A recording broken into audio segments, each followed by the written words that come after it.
حدیث نمبر 101۔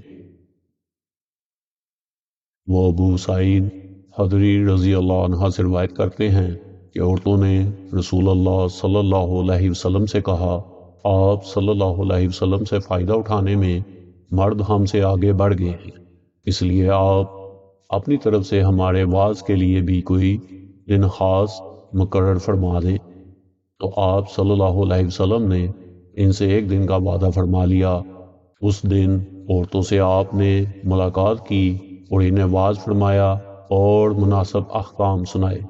جو کچھ آپ صلی اللہ علیہ وسلم نے ان سے فرمایا تھا اس میں یہ بات بھی تھی کہ جو کوئی عورت تم میں سے اپنے 3 لڑکے آگے بھیج دے گی تو وہ اس کے لیے دوزخ سے پناہ بن جائیں گے۔ اس پر ایک عورت نے کہا، اگر 2 بچے بھیج دے؟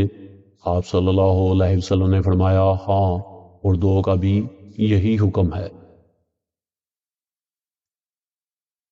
حدیث نمبر 102۔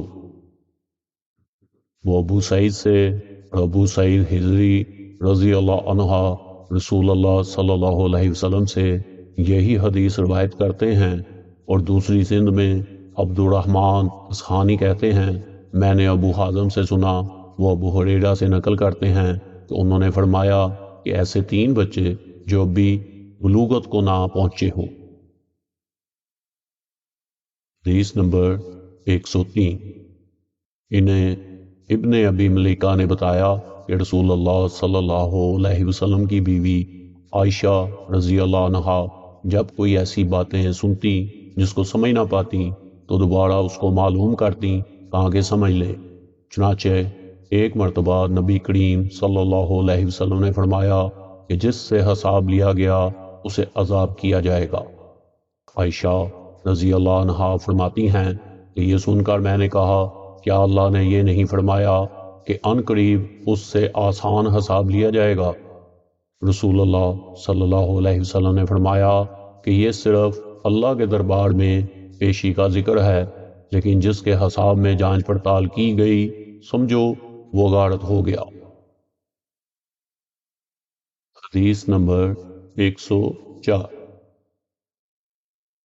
وہ ابو شرعی سے روایت کرتے ہیں، انہوں نے عمرو بن سعید والی مدینہ سے جب وہ مکہ میں ابن زبیر سے لڑنے کے لیے فوجیں بھیج رہے تھے کہا، اے امیر، مجھے آپ اجازت دیں تو میں آپ کو وہ حدیث بیان کر دوں جو رسول اللہ صلی اللہ علیہ وسلم نے فتح مکہ کے دوسرے دن ارشاد فرمائی تھی۔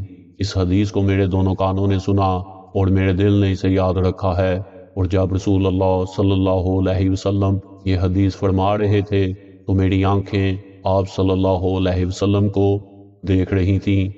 آپ صلی اللہ علیہ وسلم نے پہلے اللہ کی حمد و ثنا بیان کی، پھر فرمایا کہ مکہ کو اللہ نے حرام کیا ہے، آدمیوں نے حرام نہیں کیا، تو سن لو کہ کسی شخص کے لیے جو اللہ پر اور یوم آخرت پر ایمان رکھتا ہو جائز نہیں ہے کہ مکہ میں خون ریزی کرے یا اس کا کوئی پیڑ کاٹے۔ پھر اگر کوئی اللہ کے رسول سے لڑنے کی وجہ سے اس کا جواز نکالے تو اس سے کہہ دو اللہ نے اپنے رسول صلی اللہ علیہ وسلم کے لیے اجازت دی تھی، تمہارے لیے نہیں دی، اور مجھے بھی دن کے کچھ لمحوں کے لیے اجازت ملی تھی۔ آج اس کی حرمت لوٹ آئی جیسی کل تھی، اور حاضر غائب کو یہ بات پہنچا دے۔ یہ حدیث سننے کے بعد راوی حدیث ابو شرعی سے پوچھا گیا کہ آپ کی یہ بات سن کر عمرو نے کیا جواب دیا؟ کہا، یوں کہ اے ابو شرعی، حدیث کو میں تم سے زیادہ جانتا ہوں، مگر حرم مکہ کسی خطا کار کو یہاں خون کر کے اور فتنہ پھیلا کر بھاگ آنے والے کو پناہ نہیں دیتا۔ حدیث نمبر 105۔ وہ محمد سے اور وہ ابن ابی بکرہ سے روایت کرتے ہیں، ایک مرتبہ ابو بکرہ رضی اللہ عنہما نے رسول اللہ صلی اللہ علیہ وسلم کا ذکر کیا کہ آپ صلی اللہ علیہ وسلم نے یوں فرمایا، تمہارے خون اور تمہارے مال۔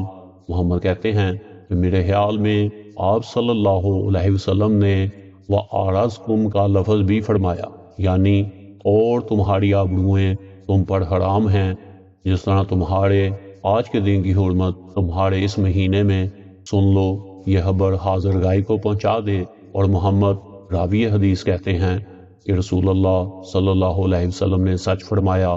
پھر دوبارہ فرمایا کہ کیا میں نے اللہ کا یہ حکم تمہیں نہیں پہنچا دیا؟ دوستو، آج ہم نے صحیح البخاری میں سے کتاب علم کے بیان سے حدیث نمبر 101 سے لے کر 105 تک کا ترجمہ سننے کی سعادت حاصل فرمائی۔